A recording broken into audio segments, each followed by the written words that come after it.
Repair any damaged wood. It's not nice to look at your scuffed wooden furniture. Use our DIY tips and repair wooden furniture with Mica hardware. Clear out the damaged area with a scraper or using the fine nozzle on a vacuum cleaner. After clearing out the area, clean the area thoroughly with mineral turpentine. Melt wood wax with a lighter or flame.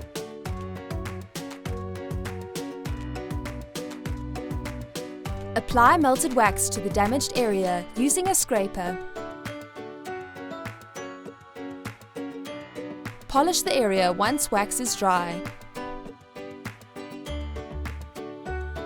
If required, trace grain with artist's paint. Dip paintbrush into paint and wipe until bristles are nearly dry. Paint and trace grain until a uniform grain is formed. Once dry, apply a diluted sealing varnish using a fine paintbrush. Getting your scuffed furniture looking brand new with Mica hardware. Mica, let us show you how.